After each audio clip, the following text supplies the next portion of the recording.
You got to get up right now. Turn the system upside down. You're supposed to be fed up by now. Turn the system upside down. Get up. Hello, this is Speak Out Socialists, a podcast produced by Speak Out Now. We are a revolutionary socialist group. Our website is speakoutsocialists.org. You can find us on Facebook at Speak Out Now or on Instagram and Twitter at RevSocialists. These are the reports from Wednesday, October 7th. Trump's campaign goes viral. Trump tested positive for COVID-19 and was hospitalized for a few days. Over the next days, some of his political associates also tested positive. Some were hospitalized or self-quarantined. This included many who had recently attended a reception for his Supreme Court nominee with no social distancing and few masks. Others had been with him in the White House preparing for the debate, also probably with no social distancing and no masks. Even after he had first exhibited symptoms, Trump continued his meetings, exposing more people. His supporters and some of his staff followed his lead. After they had been exposed, they didn't quarantine, including Vice President Pence. Instead, many continued to work, usually unmasked, like Press Secretary Kayleigh McEnany, who, when she knew that when she had tested positive, met with reporters, only later announcing the fact. While in the hospital, Trump ordered that he be driven around the hospital so he could wave to his supporters, exposing hospital staff and Secret Service members. Upon his early release from the hospital, he walked up the steps to the White House, waved, and took off his mask. This was to be expected, since Trump has shown a total disregard for basic scientific evidence about this virus. He has made his anti-scientific, anti-mask attitude a supposed, quote, show of strength and a political line in the sand. He has refused to wear a mask or social distance, holding large rallies with thousands of people and even large indoor meetings. He has prevented the CDC from carrying out its normal reporting of information and issuing scientifically based recommendations. As a result, there have been confusing and often inaccurate recommendations from government officials, leaving people without a clear view of the nature and symptoms of the virus or what they should do. The impact of his views and his administration's policies, or lack of policies, have had deadly, tragic, and unnecessary consequences. In addition to the more than 210,000 deaths, nearly 7.5 million people in the U.S. have reported to have been infected. Many of them are reporting long-lasting negative effects of the illness, and the impact of the virus on the economy has left millions unemployed, without sufficient food and fearing evictions. Trump's denial of the impact of the virus and claims of, quote, fake news have been aimed at turning the anger of people who have been laid off, had their small businesses closed, and are in a situation where they cannot work because their children are home and not in school, against these who want to impose health restrictions to save lives. Meanwhile, those he really represents, the billionaires, have been raking in their profits. Trump and others connected to him have encouraged people not to wear a mask as a stand for freedom and individual rights. Risking infecting people is a matter of personal choice for them. This is a denial of everything known about containing infectious diseases. But when Mr. No Mask Trump got sick, he got the best care available, a staff of how many doctors and nurses and other hospital staff? In addition, he was treated with the most advanced therapeutics available, remdesivir, dexamethasone, and the experimental REGN-CoV2, which are not available to most people. Trump continues to say that people, quote, should not be afraid of COVID. The families and friends of the more than 1 million who have died worldwide do not agree. There is one reality for Trump and another for his supporters. One gets health care and another doesn't. One has been supported through the economic crisis, and the other faces unemployment. One makes the decisions while the other does the work. And who benefits? Certainly not Trump supporters. The combination of this virus and Trump's horrific performance have exposed the sick and deadly functioning of this capitalist system. Grand jury cover-up in the Breonna Taylor case. First, it was the cops. Breonna Taylor was murdered in her home by police in the middle of the night last March. Police had a warrant for someone who they claimed was dealing drugs out of Taylor's apartment.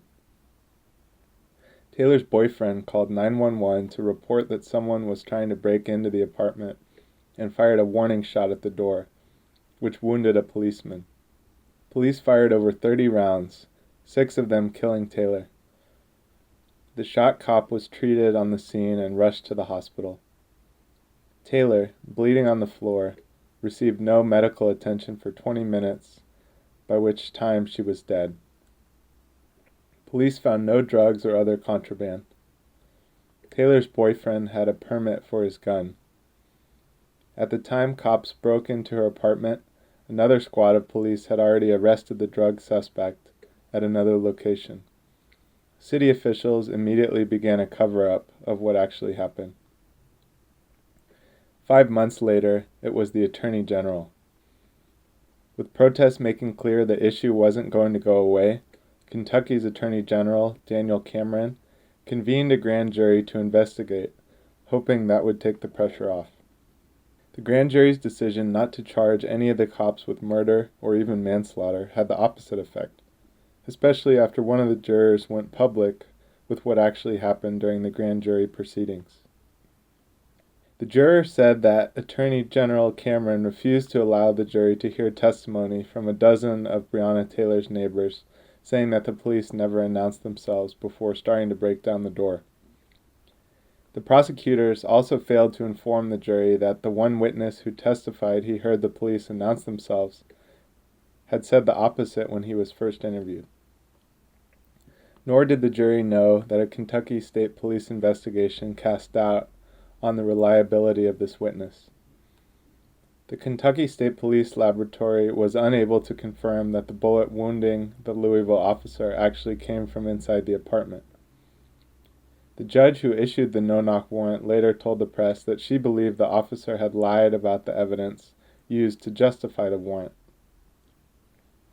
Lastly, the juror revealed Attorney General Cameron had ordered the jury not to bring any murder or even manslaughter charges against the cops, saying in his view Kentucky law automatically exonerated police since they said they were shooting in self-defense. Previously, the Attorney General had said it was up to the jury, not him, to decide about charges after hearing all the evidence. Angry demonstrations have resumed, facing down police wielding billy clubs and firing tear gas. A Louisville state legislator marching with her college-age daughter was charged with felony riot when they and the other marchers refused to disperse. Demonstrators hope that the outrage over Taylor's murder and the cover-up will force the government to bring the cops to trial. What else is being covered up? A revealing backstory is starting to come out.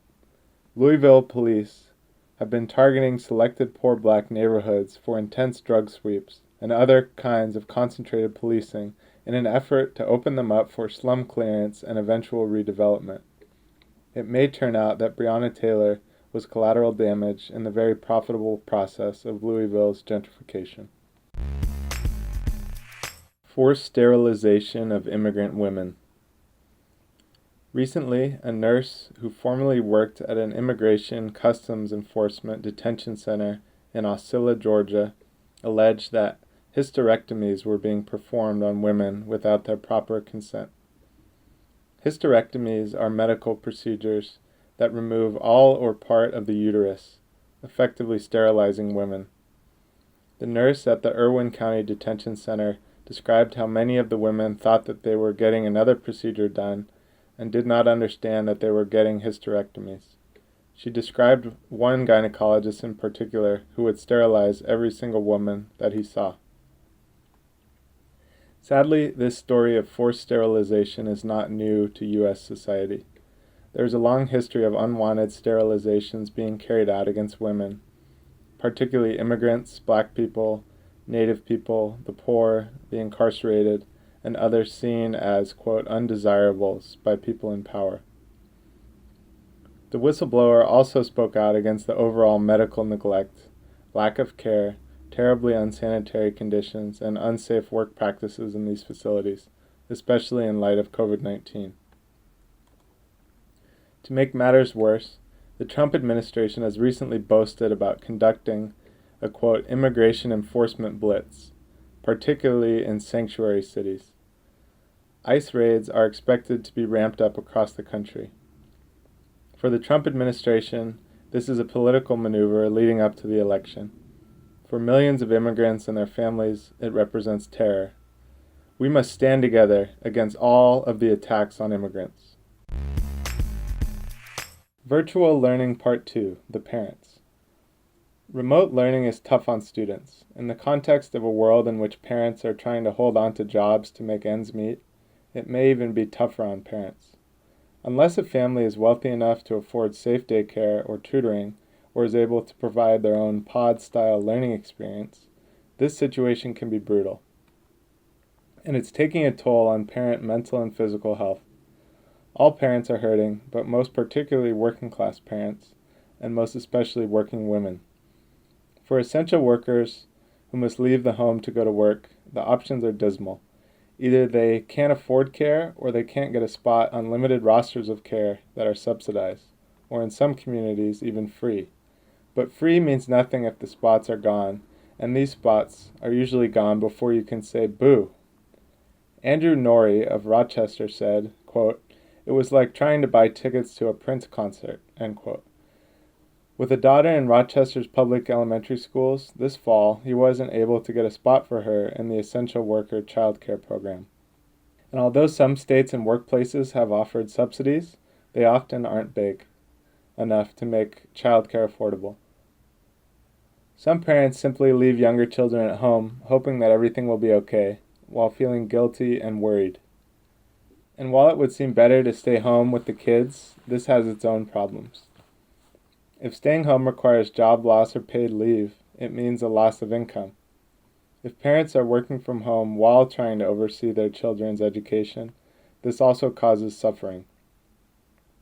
Although men are doing more childcare and housework than they did in the past, they are still far from doing 50% of this work. The result is a huge toll on women. One mother working from home said, quote, "We're all at home in a small space trying to make things work, like there were no more boundaries," end quote. She described moments when her 3.5-year-old cried behind a locked door and couldn't understand how, quote, "you're here, but you're not really available," end quote. A recent survey verified this problem. 54% of working parents feel guilty because they can't fully care for their children, while 43% feel guilty when they're caring for their families because they're not focusing on their work responsibilities. After caring for her children all day while her husband managed a McDonald's, one mother said, quote, "I had a breaking moment where I had to lock myself in the bathroom and cry. It was just too much," end quote. These stories demonstrate just some of the challenges parents face while remote learning continues, even when they can make ends meet financially. Sending students back to school without the certainty that they'll be safe isn't the answer. But the fact is that our society distributes essential work unequally and compensates it horribly. While the rich are bathing in cash and resources with nannies, private assistants, private tutors, and pod teachers, the rest of us are forced to do far too much. COVID-19 is only aggravating problems that were already there. Some people work too many hours for too little pay, while others have no access to jobs or an education. And women still do a greater share of childcare and housework. Another future is possible and necessary. Plastic digesting enzymes. One of the major problems in the struggle against climate change is what to do with the 300 million tons of plastic waste and byproducts that are produced every year via the fossil fuel industry. We're told that we as consumers just need to recycle all the plastic we purchase. However, 91% of this plastic isn't or simply can't be recycled. There's no question that in order to stop new plastics from being produced and to mitigate the effects of global climate change, we must end the fossil fuel industry. But we already live on a planet that's created 8.3 billion metric tons of plastic in the form of takeout containers, disposable packaging, and clothing made with polyester fibers. So what do we do with the plastic that's already been created? Scientists all around the world have been working on genetically engineering naturally found plastic-eating enzymes for a number of years. These are microscopic living organisms that eat plastic. In France, a recent study from the company Carbios showed that in the span of 10 hours, a genetically engineered plastic-eating enzyme was able to break down 90% of 1 metric ton of plastic waste. In the United Kingdom, researchers at University of Portsmouth have optimized another enzyme to break down plastic waste 6 times faster than a previous enzyme that was genetically engineered in 2018. These results are really encouraging and show the level of ingenuity that humans can have when faced with a huge problem like plastic waste pollution. But what if, instead of different companies working separately from one another on different enzymes, they work together to develop an even better enzyme to tackle this waste problem?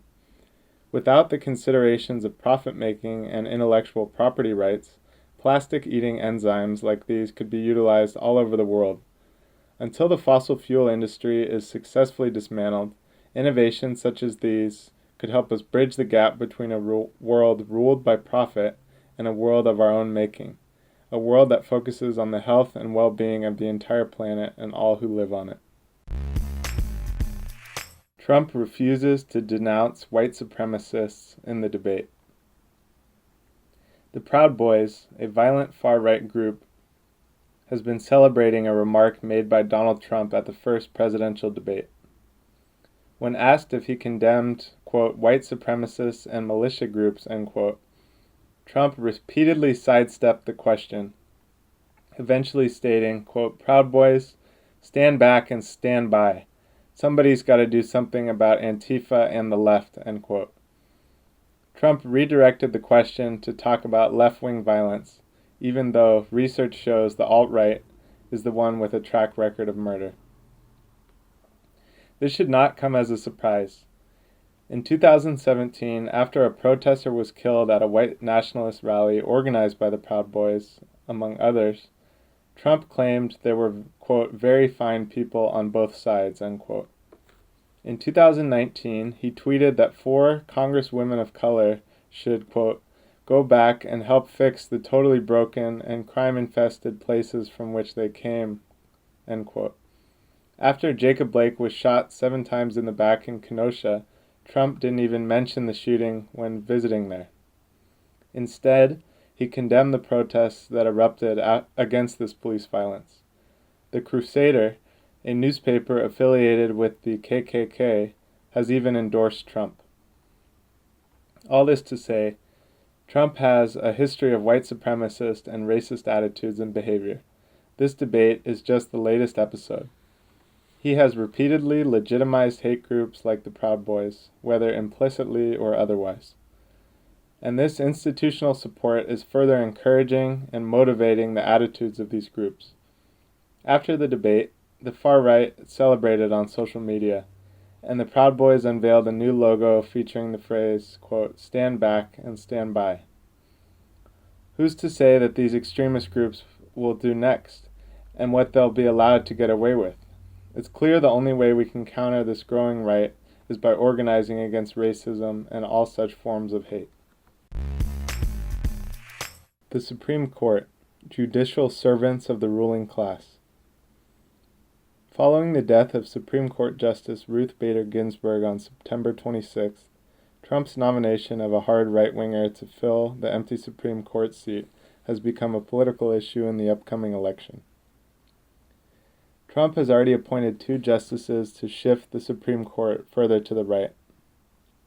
His current nominee, federal appeals court judge Amy Barrett ruled last year against a woman's right to birth control health benefits if the employer claimed that paying for contraception went against their religious beliefs.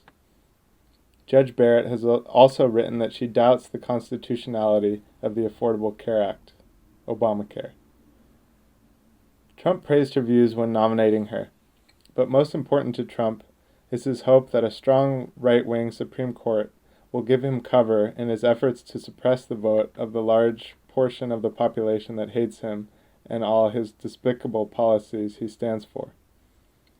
In recent years, Supreme Court rulings have supported state laws making it harder for poor people, especially if they are Black or Latinx, to vote. These rulings indicate that the court might well give Trump the help he needs to hold on to power in the aftermath of an election if there is a dispute about who won the majority of the votes. It is a mistake to rely on this court to protect us from a decision in favor of Trump, regardless of whether Barrett is on the bench. There is no doubt that the strong right-wing majority on the Supreme Court weakens the possibility that it will act to slow or stop the attacks on our rights and standard of living. But throughout U.S. history, the Supreme Court has never been a reliable defender of the democratic rights we are supposed to have. Most of the time, the Supreme Court does little more than serve the interests of the elite. When the Supreme Court ruled in favor of civil rights, it was only in response to social movements happening in the country, movements which defied unjust laws and the courts that enforced them. The Supreme Court upheld the legality of slavery until it was abolished by the U.S. Civil War. In the 1858 Dred Scott case, the Supreme Court ruled against a slave suing for his freedom because the court would not, quote, deprive a slaveholder of his property, such as his slaves, end quote, and that African Americans were, quote, beings of an inferior order, unfit to associate with the white race, and had no rights which the white man was bound to respect, end quote. After the Civil War, when the ruling class in the South imposed policies to terrorize the former slave population, the Supreme Court ruled to protect these racist policies in 1896, leading to the Jim Crow laws. When it came to the rights of workers, the Supreme Court was almost always on the side of the corporations. During the battles of the working class for union rights, the Supreme Court was used by the corporations to block strikes and attack workers' organizations, and to defend the ability of the bosses to combat workers' struggles with the police and the National Guard. In 1919, the Supreme Court was used to uphold the Alien and Sedition Act, which made it illegal to protest the government, and was used to target revolutionary activists across the country, breaking up meetings, destroying offices, imprisoning activists, and deporting many who were immigrants. When this law was used again during World War II to imprison Japanese Americans in concentration camps, the Supreme Court upheld the law then as well. The exceptions that prove the rule. There are a few exceptions when the Supreme Court ruled in favor of rights for the working class, African Americans, and women. But even in these cases, the Supreme Court was responding to the social movements of the time. During the Great Depression of the 1930s, there were massive working class struggles throughout the country, often shutting down workplaces for multiple days, and sometimes even shutting down whole cities.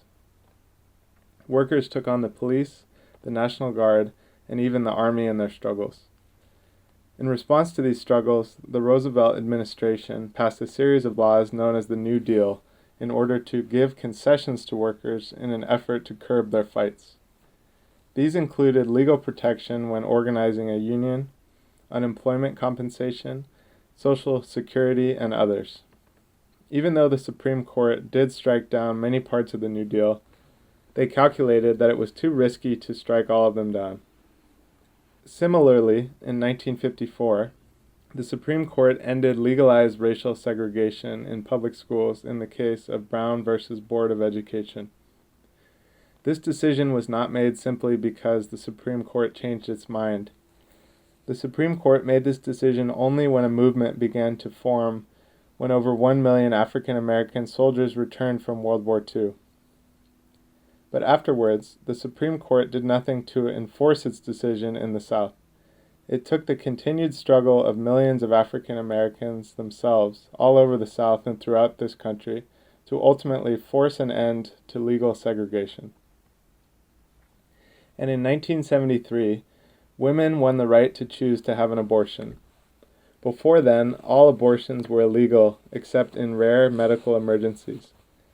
Thousands of women died every year from abortions with inadequate medical care. Mostly this was the fate of poor women. Rich women could afford better services or to go to countries where abortion was illegal.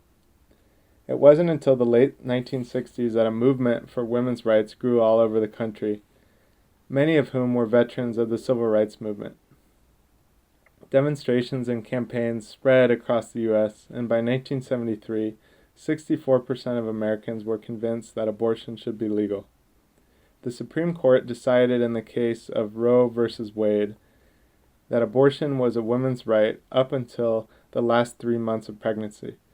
But because the movement ended, the legal protections of the court's decision eventually began to be eroded and have been continuously under attack to this day. And in 2015, the Supreme Court ruled to uphold the right of gay people to get married. But even in this case, the court only came to this 5-4 decision after decades of social mobilization around this issue. Future struggles won't be in the Supreme Court. Capitalism is in a crisis that is only getting deeper and deeper.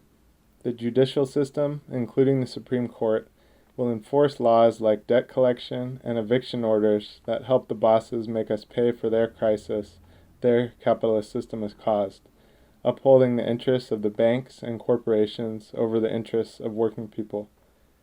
The only people who will fight to defend the interests of the working class will be the working class itself.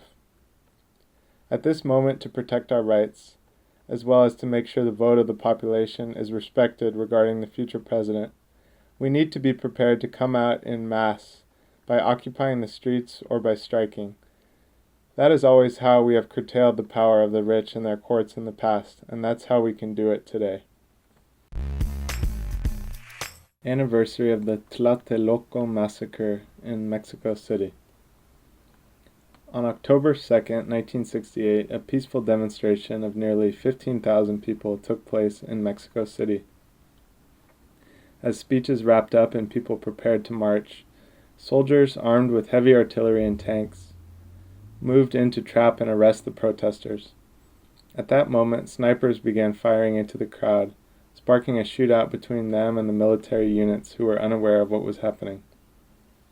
Many demonstrators and civilians were caught in the crossfire. After the shooting ended, more than 300 people lay dead and over 1,300 were reportedly arrested. The Tlatelolco massacre was a planned attack by the Mexican government. For months, hundreds of thousands of people had hit the streets to demand an end to the country's growing inequality, government corruption, and the lack of democracy. For nearly 4 decades, Mexico's Institutional Revolutionary Party, PRI, had ruled the country with an iron fist, suppressing all forms of freedom of speech, organization, and political activity not under its control. The government's economic policies over the years had also pushed the majority of the population into poverty, all while enriching Mexico's elite class. People wanted change. The protests began in early summer as Mexico was prepared to host the Olympic Games. The authorities were intent on giving the world the impression that Mexico was a progressive and prosperous nation. Millions of dollars were spent on staging the event. This outraged many people who believed those resources could instead have been invested into meeting the needs of the population. Inspired by movements occurring all over the world that year, many began to speak out for the first time. Led mostly by young students, protests were organized on university campuses and cities throughout the country. However, rather than addressing the protesters' concerns, the government responded with intense repression. Riot police and the military were sent in to occupy campuses and crush the demonstrations. The government saw the growing movement as a serious threat to its authority and did not hesitate to use violent force in stopping it. The attack at Tlatelolco was unfortunately enough to finally end the movement. Afterwards, the authorities and media covered up the incident and denied any government involvement. But for those that participated, the experience had succeeded in breaking their fear and silence. This generation was changed forever. They gave rise to a new wave of activists who were determined to continue fighting for social and political change for decades to come. The state violence that was inflicted on Mexico's youth that year continues to this day. On September 26, 2014, 43 student activists who were on their way to Mexico City for the anniversary of the Tlatelolco Massacre were abducted by police and military forces. They were handed over to local drug cartels and never seen again. Later, charred remains of some of their bodies were found dumped on a riverbank. And just like in Tlatelolco, nobody has been held accountable for the killings. It's struggles like these that remind us of what we are really up against, a system that will stop at nothing to defend the interests of the ruling class. It will take a global mass movement, led by ordinary people, to finally bring this system down to its knees. The students in Tlatelolco rose up against exploitation and oppression, and it's up to all of us to continue that struggle by fighting for our own liberation today. Trump's tax evasion, a normal part of the system. The sordid details of Donald Trump's tax evasion are finally in full view, and add to our understanding of what a self-serving and dishonest individual he is. But there's a larger point going mostly unmentioned in the larger news media. Trump's behavior is the norm among the 1%. All Trump and his family of con artists have done is make a spectacle of what the billionaires of our ruling class do every day: manipulate state, national, and international tax laws to avoid paying anything beyond token taxes. Trump and other capitalists regularly write off, quote, losses years into the future, enabling them to claim no income for years at a time. They pay family members as, quote, consultants, allowing them to avoid gift taxes. They buy properties that bring in revenue, yet are claimed as losses because they depreciate in value. We could go on. Yet most, if not all, of what Trump has done is completely legal. As one economic journalist said recently, quote, if you're a big enough family in real estate and you're paying income taxes, frankly, I'd tell you that you should sue your tax lawyer for malpractice, end quote. In other words, he and others in the 1% operate in a system rigged to let them maintain and grow their money without doing an ounce of work. Trump isn't the exception, he's the rule. And guess who helped the Trumps of the world rig the system? Politicians like Joe Biden, whose home state of Delaware is the base of many banking and credit card institutions which have dominated state politics for decades and enriched themselves through lax or non-existent government regulation.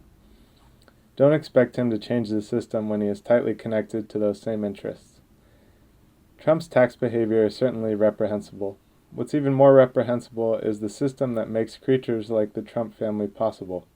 And just getting rid of Trump and his offspring won't solve the problem unless we take aim at the system that created them. COVID-19 response: decreasing restrictions and increasing deaths. Last week, the U.S. hit another COVID-19 milestone as the number of official deaths from the virus hit 200,000, even though the actual number is probably much higher.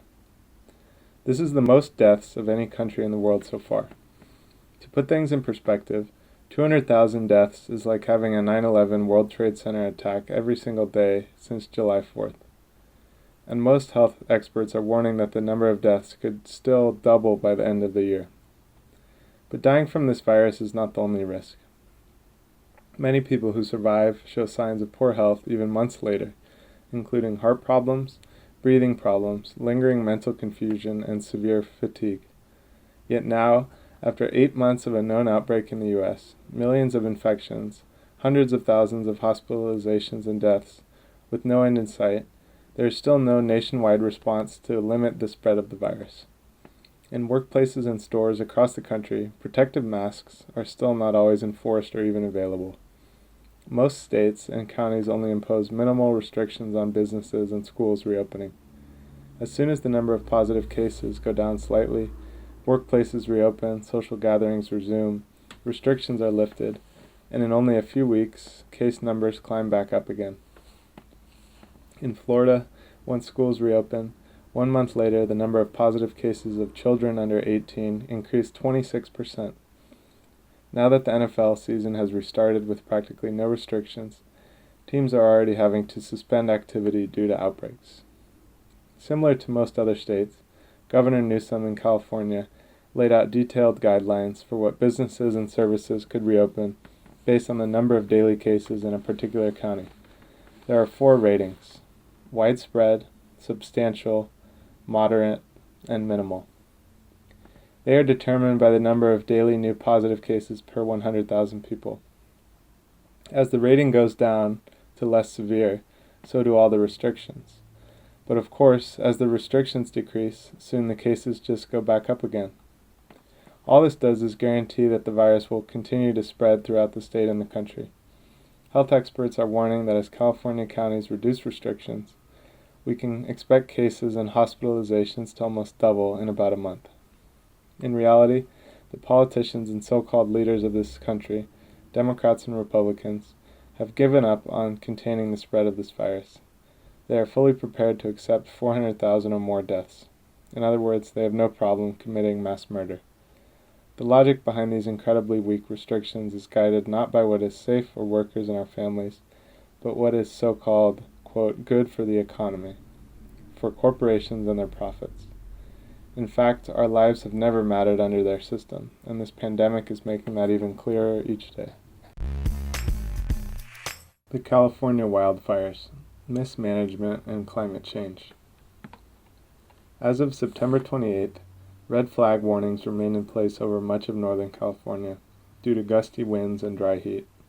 There are still 27 major wildfires raging, with 2 new ones erupting just yesterday. Since the beginning of the year, the state has seen more than 8,100 wildfires, burning over 3.75 million acres. In just the last month and a half, at least 29 people have died, and over 7,000 structures have been destroyed. Currently, more than 66,000 Californians are under evacuation orders because of wildfires. About 54,000 of them due to 2 latest fires, the Zog Fire and the Glass Fire. As of today, these 2 fires are 0% contained. Just as we thought we were getting fires under control, we were shown that there is no reprieve when heat waves and land mismanagement are the norm. Between 1982 and 1998, California's land agency burned about 30,000 acres a year to prevent uncontrolled wildfires. Between 1999 and 2017, that number dropped to 13,000 acres. Today, to restabilize the land for fire risk, California would need to burn a massive 20 million acres. So these fires are partly a result of neglect. Planting fires helps maintain the health of a forest and prevent wildfires. Without this important controlled burn, destructive wildfires are inevitable. Combine this mismanagement with the hotter and drier climate created by climate change, and you've got the worst fire season in California history, with the worst air quality in decades. And fire season hasn't even peaked yet. Add in one more factor, COVID, and it truly feels like we're living in an apocalyptic nightmare. Now going to evacuation centers means escaping fire risk, but also accepting the risk of COVID exposure. Plus, smoke, heat, and COVID have created a perfect storm of risk for those with underlying health conditions, putting more lives at risk. And the most angering part of all this? If preventative measures had been taken and true efforts made to combat climate change, we would not be in this situation today. The same politicians responsible for the pathetic response to COVID can also be blamed for the devastating impacts of these fires. People and our environment are clearly not a priority. The politicians have prioritized the profits of corporations above all else, neglecting programs that manage land or protect public health, and enriching the 1% that already gets rich off our backs. The politicians and their business friends have provided us protections and safety measures only when we fought for them, and the time is now to fight again. But this time, we can't let them decide what needs to be done. We need to decide for ourselves. Our website is speakoutsocialists.org. You can find us on Facebook at Speak Out Now or on Instagram and Twitter at Rev Socialists. Thanks for listening.